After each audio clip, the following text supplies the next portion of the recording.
Good morning, Joe. How are you? I'm doing well. How about yourself? I'm doing well as well. Joe Cobbs on the other side. Welcome. Thanks for having for coming here for taking the time out of your no doubt busy schedule. And I came across you when you were on the Tell Me Something I Don't Know show, the spin-off of Freakonomics. Excellent podcast, two excellent podcasts, actually, where you Yes. talked something about rivalry and the international aspects of sports and stuff. And if it's international, you should be on my show. So I was listening to you, and I thought, okay, I need to get this guy on this on my podcast as well. And I'm very happy that you're here. But Thanks for having me. more than welcome. I'm very happy that you're here. It's. I know a little bit about you, but nobody else knows about you, and that is about to change because I'm going to ask you. Tell us a little bit about yourself. Where do you come from? Where are you now? And what is your cultural frame of reference? If that Sure. makes any sense. Sure. So I was born just south of Canton, Ohio, which is a relatively small town in the U.S. in Ohio. It's famous for the Professional Football Hall of Fame. So that's kind of our claim to fame, if you will. And but I was born south of there in a pretty rural area in the Rust Belt of the U.S., basically, as it's called, referred to often. And so that's sort of and that's where I grew up. So that was sort of my frame of reference. And then I left to go to college, southern part of the state, Cincinnati. I went to Miami University in Ohio, not the one in Florida. Okay, that's good you say that. Can be confusing if you're not too familiar with that area.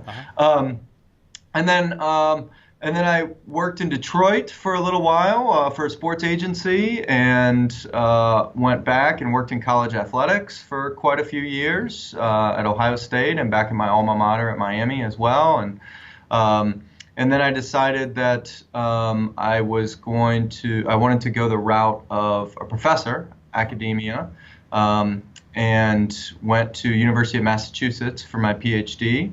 And lived on the East Coast there the 4 years while I was studying there. And then got the good fortune to be able to come back to what is sort of my home area in the Midwest. And we live in Cincinnati now, and I'm a professor at Northern Kentucky University, which might seem a bit confusing because Cincinnati's in Ohio, but Northern Kentucky is obviously in Kentucky. But if you're not familiar with Cincinnati, it sits right on the border of Cincinnati and Kentucky.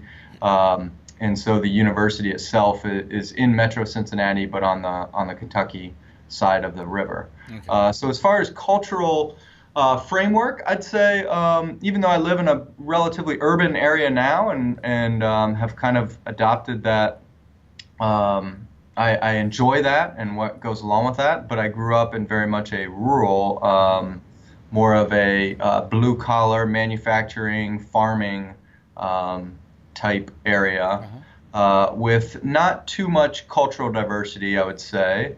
But since then, I've been fortunate to travel quite a bit and live in different places in the U.S. and travel quite a bit internationally. And now I enjoy the culture that you get in an urban area for sure. Okay. All right. Good. Actually, before we're hitting record, you told me that you've been in my hometown as well. Yes. Well, not the hometown, but the town that I'm living in. In this tiny little village, the tiny 100,000 people of Leuven, which is close to Brussels. That was interesting. And I was there. Maybe I saw you, but maybe, I don't know. I didn't recognize you at that time for sure. Joe, would you call yourself more an academic at this stage or more of a sportsman, if you are considering yourself a sportsman at all, of course? I would say that I was probably a bigger sports fan before it became my job to study it. I think that once you become a researcher and academic and you start to teach something and do a lot of research in it, of course I was working in sports already before I decided to go the academic route, so I was already kind of on the, I don't know, for lack of a better term, the inside of the business. Yeah. But once it becomes your job, I think a lot of times you sort of remove yourself from being a fan, somewhat, not completely, but you're behind the curtain, and so you see some of the stuff that is maybe not quite as glamorous. And although it's fun and it's a good job, and I would certainly not change my career one bit, I would say that probably I'm a little bit more of an academic now than a huge sports fan. Okay. Although I do watch sports quite a bit, and my wife might argue with you on that assessment. So what sport do you watch, out of curiosity? Actually, I did a lot of my dissertation work in Formula One racing, so a very international sport, Yes. and a lot of my published papers are in Formula One. That and Rivalry are kind of my two areas that I do a lot of research in. So I watch Formula One, college football. Are probably the two that I watch the most. And I'm starting to watch a little bit of soccer. Like most Americans, Okay. we have actually a huge story happening in my town here, Cincinnati, Okay. where we have a second division soccer club that is drawing over 20,000 fans a game, and which is more than some of our first division clubs. Here, our first division is Major League Soccer, MLS, in the U.S., and so there's quite a bit of rumbling about MLS moving, since we don't have promotion and relegation in our soccer system here. And so there's quite a bit of talk about Cincinnati being moved up or being accepted as an expansion franchise in the upper division because they're so successful from a business standpoint in the second division. It's a nice segue that you bring this up, and the thing we need to clear up, Joe, once and for all. What you call football is not football. I know. What is wrong with playing a game you call football and you use your hands all the time? That is not allowed in football. That's true. What is this? Is there any reason where this came from? Where this came from? Yes, I talk about that in one of my classes. So, go ahead, please, if you want to enlighten us on this topic as well. Well, there's some debate, but I'll give you the short version. So, of course, soccer or association football, as we call soccer here in the U.S., but you call football in Europe and most of the rest of the world. And rugby and our American football and Canadian football are all, and Australian rules football, all different codes of football, right? And so the word soccer actually comes from association, meaning that the association code of football. Our football here in the U.S. actually derived from the rivalry between Harvard and Yale. They were playing a version of soccer a long, long time ago, kind of like a hazing version, I guess, where they put all the young kids or all the underclassmen on one team and they just sort of beat them up under the guise of association football.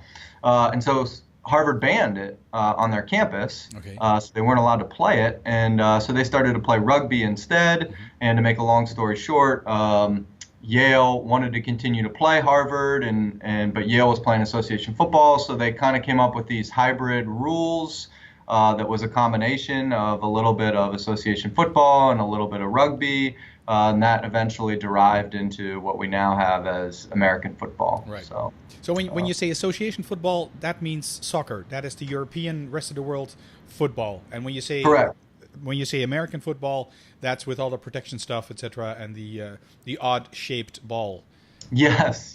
So my hometown has the Hall of Fame for American football. Okay, right. Okay, and on the topic of soccer, and it was a question that I had in mind wanting to ask you as well, it's starting to pick up, but ever so slow, this soccer, the European, the association football, the soccer that you say, why is it so... How can the rest of the world be so wrong and the U.S. be so right in not adapting or adopting football? You know what I'm trying. What my question is: why does it take so long for soccer to become a really, really popular sport? Yes. Well, I think that part of the reason is that we have a very crowded sporting space here in the U.S. in terms of professional leagues, and so. We had our version of football. We have baseball, which was the national pastime. Although now, if you look at TV ratings or average game attendance, football is much higher than baseball. Basketball and hockey are kind of considered the NHL, which of course has Canadian teams as well. Those are sort of our four major leagues. But then we also have NASCAR, which is sort of our what a lot of Americans would say is the top version of motorsports, although those of us that are more culturally aware or geographically aware would argue, me certainly being one, that Yeah. Formula One is obviously the highest form of motorsports. Okay.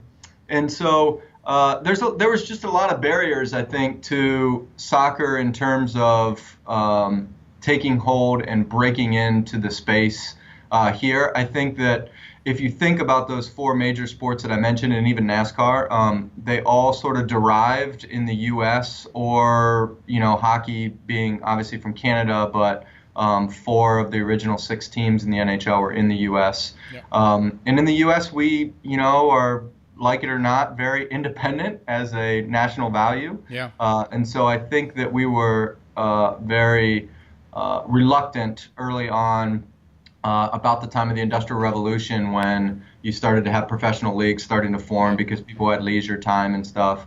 We were still very reluctant to adopt anything from any other country sporting wise, and we instead wanted to sort of build our own sports. Yes. So it's a bit of a crowded real estate area in terms of sports, professional sports, and it's also part of the not invented here syndrome.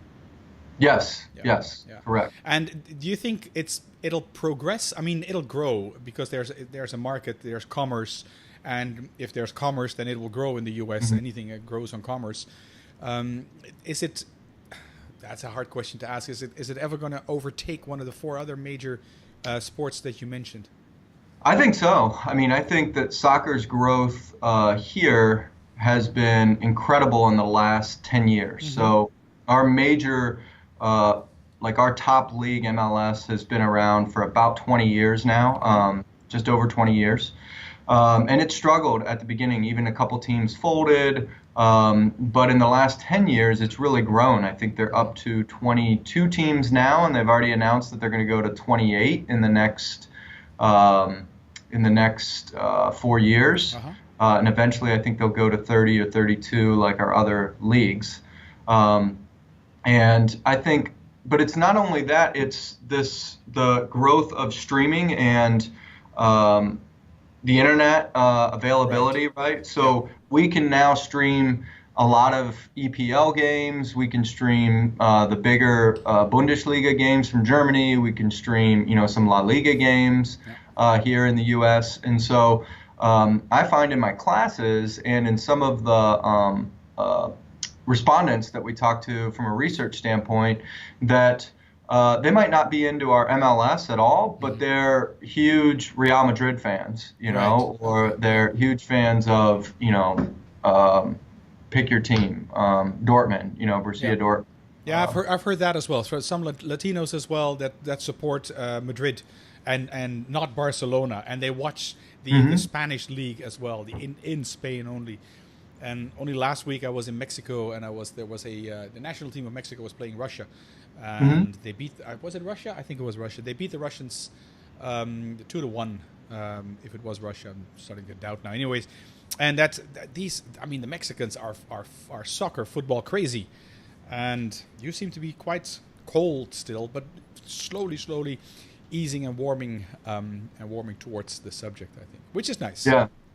Oh, I think it's, and getting back to your question, I think it will overtake the other ones. I think what's changed now is, so when I was growing up, there was, like, my high school did not have a soccer team. I only knew one person that played soccer, right?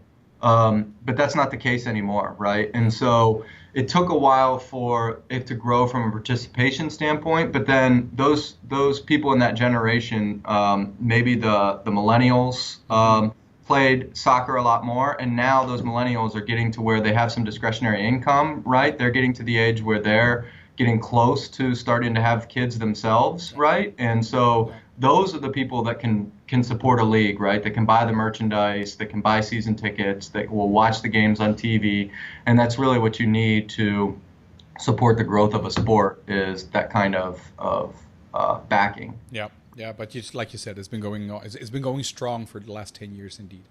I've been thinking. I wrote down a question like, how international is sports, which in and by itself is a silly question because sports is international. But how is take soccer, take the Olympics in a broader sense, in with all the different disciplines. How is sport in your professional opinion, and dealing with international sports as well? How is sports being looked at in different cultures? Can you give shed some light on that, please?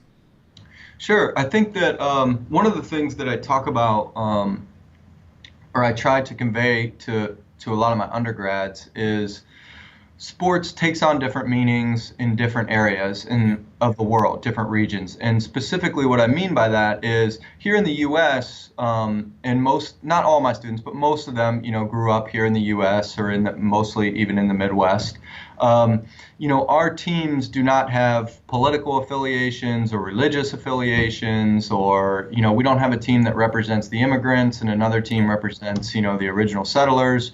And so that is completely foreign to their understanding of sports, right? So when we talk about something like El Clasico, and you've got, Barcelona that's representing, a whole region of Spain that's been trying to secede or become more independent for such a long time, and then you have Real Madrid that represents sort of Franco's Spain and nationalism Spain, they don't understand that connection to the sport itself, right? Because we don't have that here in the U.S. Mm-hmm. And so from that standpoint, I think that the meaning that sport has, and specifically the clubs and what they mean to people as part of their identity, is much different, just comparing the U.S. to, say, Europe. But that would expand even into South America, because the same thing happens in South America, and basically the rest of the world, where you get a lot of other ties to personal identity that are tied into sports, versus here in the U.S., we don't have that as much. Okay. And in a typical, not a discipline, the games, the Olympic Games, they always the media always tries to say, no, this has nothing to do with politics, nothing to do with politics. That can't be true. I mean, I think the Olympics is pure politics and a bit of sport. Yeah. I'm exaggerating here, I guess. But what do you think about that? Well, I mean, that's a good point, because all you have to do is point to the boycotts, right? Exactly. Like the Soviet Union boycotting the U.S. Olympics, and then the U.S. returning the favor and boycotting the Soviet Olympics. I mean, that's clearly all politics, right? And so, and I think that the Cold War is a great illustration of the fact that you've got, you have these two superpowers that are thankfully not battling it out on some, battlefield. Yeah, hot war. But instead, so instead they're looking for other instances where they can compete against each other head to head, and sports provides that perfect scenario, right? Where there is a winner and a loser. We call it a zero-sum competition, right? Meaning somebody wins and somebody loses. They're not both winners. And so that's where I think the politics comes in. And so although when you step back from it and you think about it as, well, can the U.S. really say our hockey team is better than the Soviets, therefore our economic and social system is better? That seems like a little bit of a stretch, I think, when you step back from it. But yet that's what the media and that's what, even the governments like to try and convey in propaganda or in other promotion of sports. And of course, it also, the Olympics, I don't think is opposed to that, because it gets people more invested in the games, right? Yes. And that's what they're looking for, is people that will get passionate about the games. So that's another reason, getting back to what we were talking about before, that I think you see the fever around soccer in particular in the rest of the world is just so heightened, because the teams mean more than just the club. It means your local area. It might mean your political party. It might mean your religious affiliation, right? It means more to you. Whereas here in the U.S., not that we don't have passionate fans, we do have really passionate fans across our sports. But, I would say it's not quite at the same level of identification, because you don't have all these identities attached to teams. Yes, we don't have we in Europe, and I guess in the rest of the world and South America as well, they have much more emotion attached to these kind of things. Yeah, if you're from this area, you're not from that area, and that's, I mean, this is, and we've got this typically. If anybody plays against Germany, the joke goes in a soccer game, there are two rules in a soccer game. The game lasts 90 minutes, and then Germany wins. That's sort of the concept that some people have. So it's always it is to some extent to some people here in Europe, and I know this from a fact from my friends as well. When the Dutch play against Germany, it is like a reliving of World War II. Can we beat them now? And that's a very strong thing. Although that's been 70 years ago, that was not even my generation. Mm-hmm. You know, and I'm 54 years old here, so and it goes back a long, long time. That emotion lingers on for many, many years, indeed. When it gets passed down through the generations, right? So, like you feel that passion from your parents or from your grandparents who were, part of World War II. True. Yeah, that's true. My mom tells me the stories, not so much about against the Germans, but more how she survived the so-called hunger winter, which was 1944, and where she ate cat, because all of a sudden there was meat on the table, but there wasn't any meat, and then the cat was gone, and guess what the cat became? The cat became meat, and tulip bulbs and stuff like that. So that's a story that I will tell my kids as well, which I probably have already. So indeed, yeah, that's carries through generations as well. There's another, and you mentioned it, and it triggered a question here. I would consider, and most of the people that I talk to and that I do in my workshops as well, if I show them a list of countries and I ask them to guess what the most competitive country is, it's always the U.S. It's always the United States. And even though on a cultural dimension of goal orientation, the Brits are even slightly more competitive, but they don't show it as much. So why are the Americans so competitive in everything, but particularly sports? I think that there's well, there certainly is. If you listen to, some of the political campaigns, this feeling across a wide swath of America that there's some sort of American exceptionalism, right? And so we feel like we have to prove that in international competition, right? Yeah. And so specifically in international competition, I think that is why you get that competitiveness.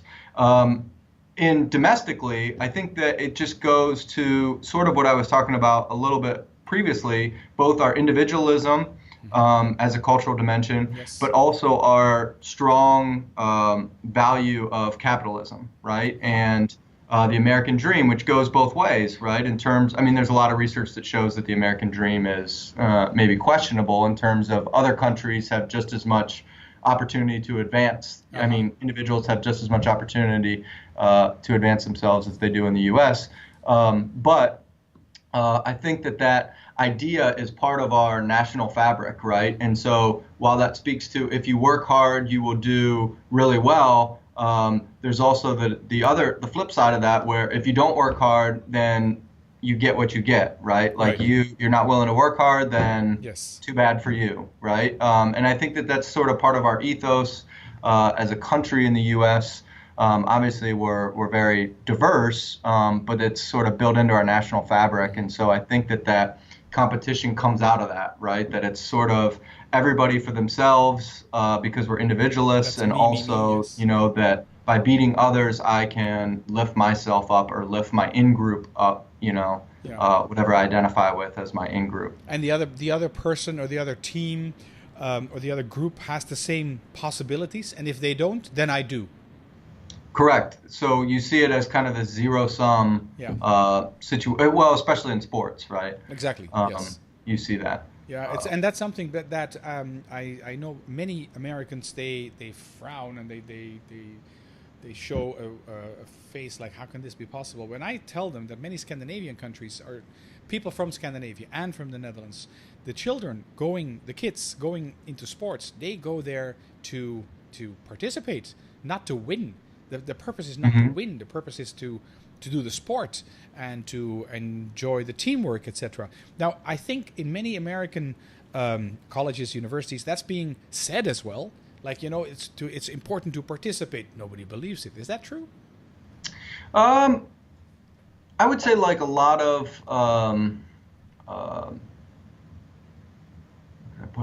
a lot of situations, the truth is somewhere in the middle, right? I think that there is some truth to that in terms of you hear backlash from like participation certificates or something like that, right? Or in our youth sports, you hear on sports talk radio where they'll say, well, everybody shouldn't get a trophy. Why is everybody getting a trophy? You know, what are we teaching by this? You know, so that certainly exists. But I think there's also the flip side of that where you can go too far, right? Like there are certainly benefits to participating in sport or competitive activity.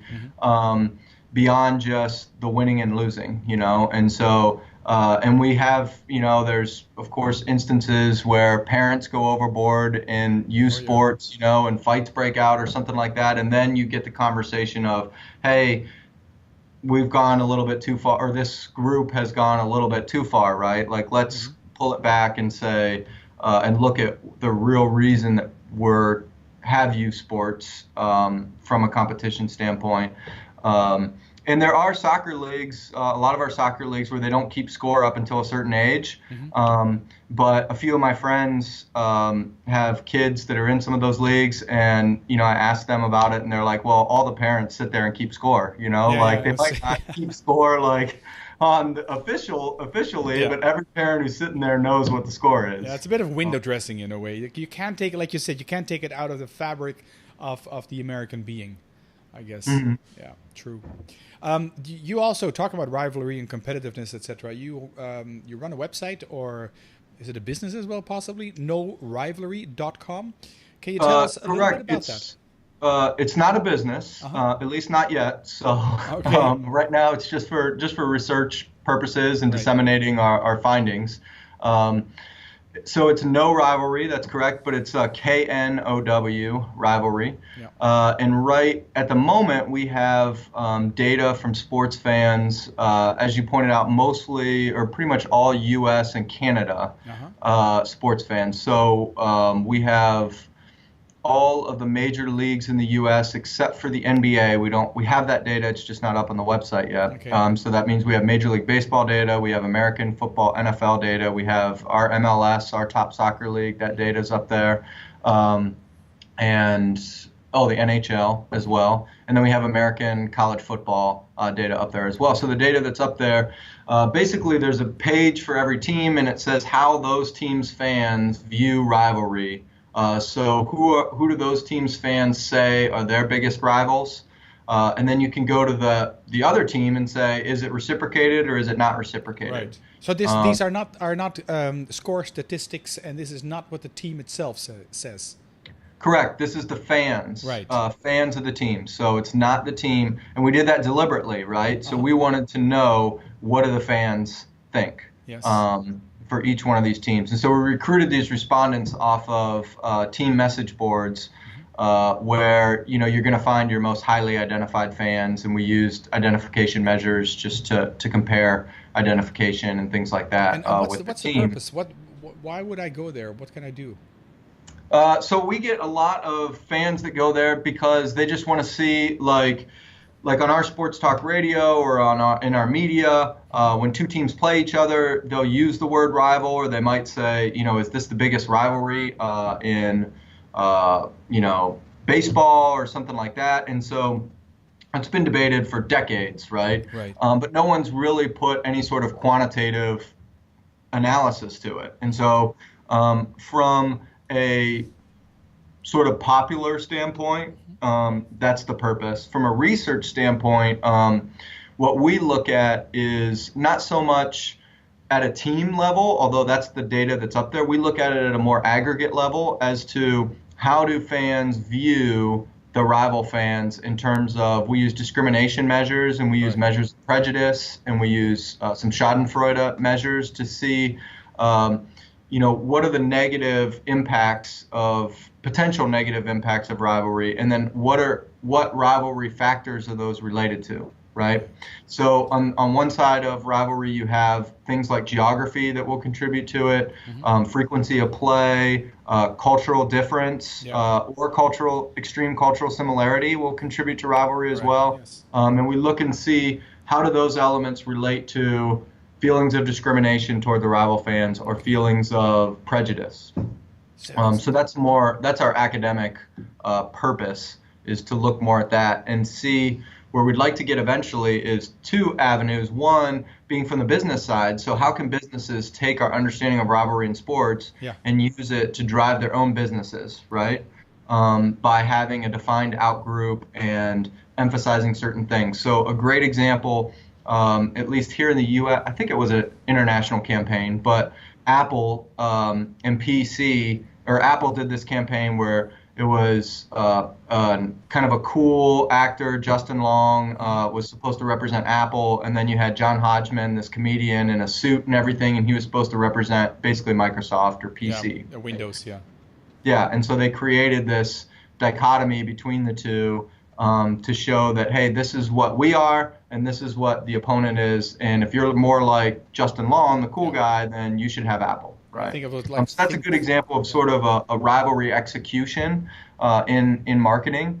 But we would like to use some of our research in that angle. And then the other side of it is the social psychology element of, as a former sports marketer myself that worked for teams, you want fans that are extremely identified with your team, right? Yep. That feel like when the team loses, you've lost, or when the team wins, you've actually won, right? And they stick with you through the tough times. But you don't want to go to the line that we call over-identification, where you're going to beat up an opposing fan in the parking lot, or you're going to throw your beer on the other team's fans, right? So that's a tough line. Yeah, I mean, that's a very tough line to walk as an administrator for a team. True.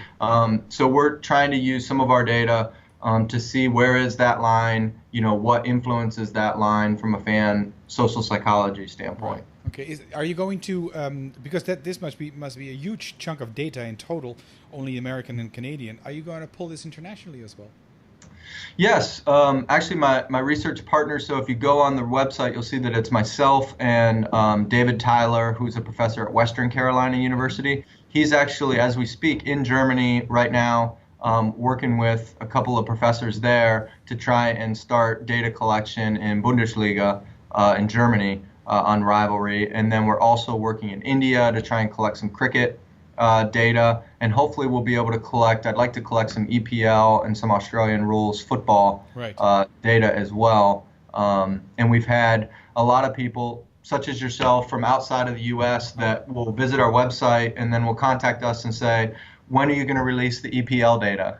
Because I really want to see it. And even some media members have contacted us about it. And we said, well, we don't, it's probably going to be a year or two until we have the data and it's cleaned and analyzed and up on the site. But we're hoping to get there. It's almost a Google operation, it sounds like. I mean, think about you can if you pull this worldwide, only soccer-wise, but look at all the Olympic disciplines, for instance.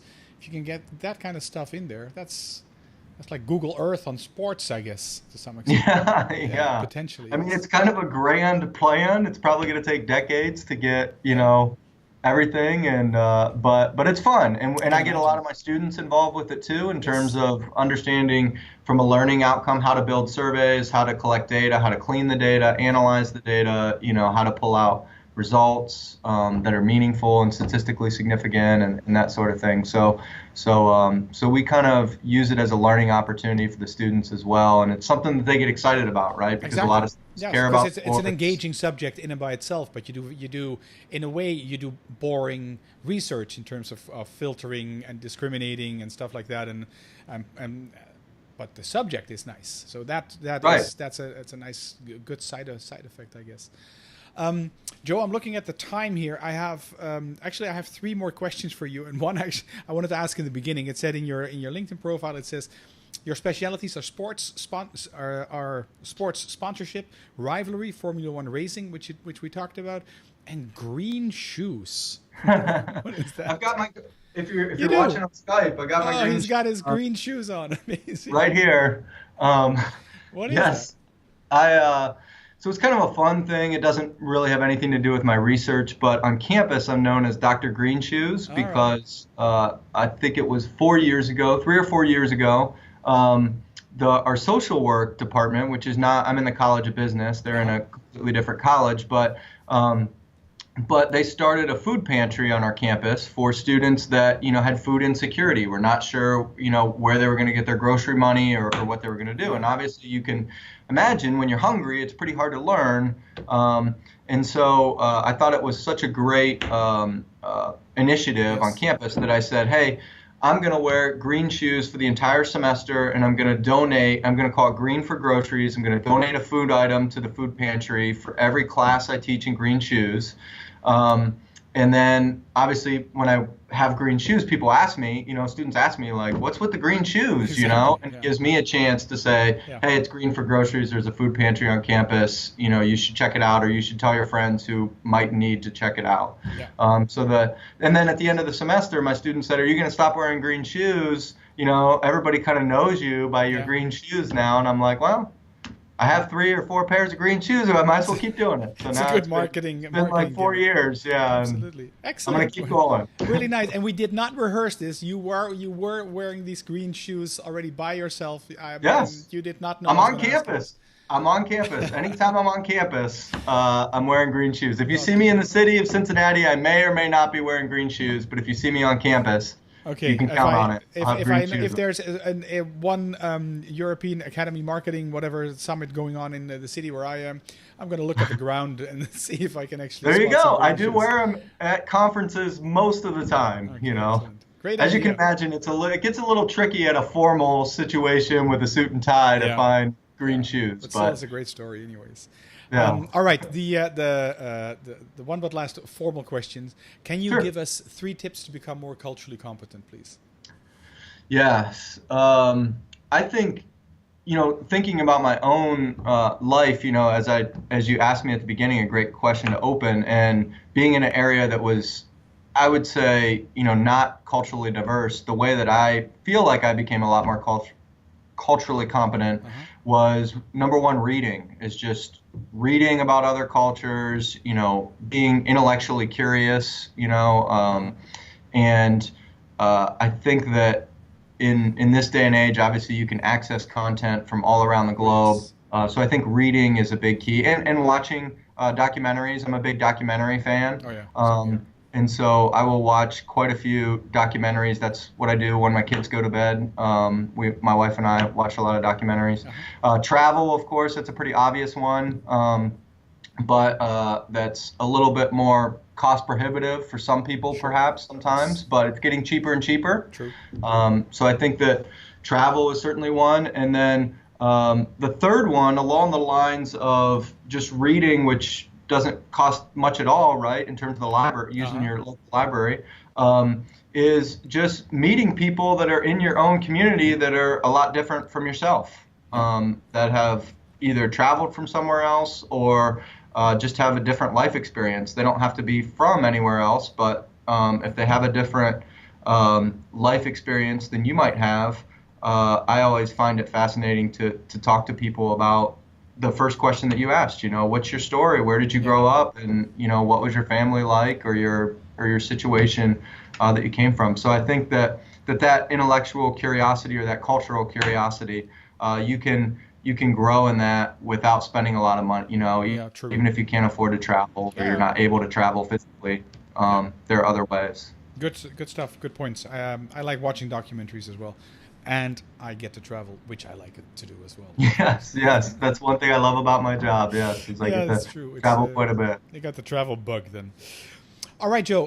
Last question. How can people get in touch with you if they want to? Yes. If you go on our website, norivalry.com, there's an About section that has contact information for Twitter. My Twitter is Joe B as in boy, Cobbs, Cobbs. My LinkedIn link is also on the About section of the website, and perhaps my email might be on there as well. Or you can look me up on Northern Kentucky University's site where my email is as well. So. That's probably the 2 best ways. Great. Okay, if you want to look that up again, you can go to culturematters.com, click on the podcast tab, and then you will find all the podcasts that have been recorded. Joe Cobbs, Dr. Green Shoes, right? That's right. Fantastic. All right. Thanks so much for your time and elaborating on sports rivalry within an international context. I'm pretty sure we'll bump into each other in the future. Thanks again. I hope so. Thank you. Thank you.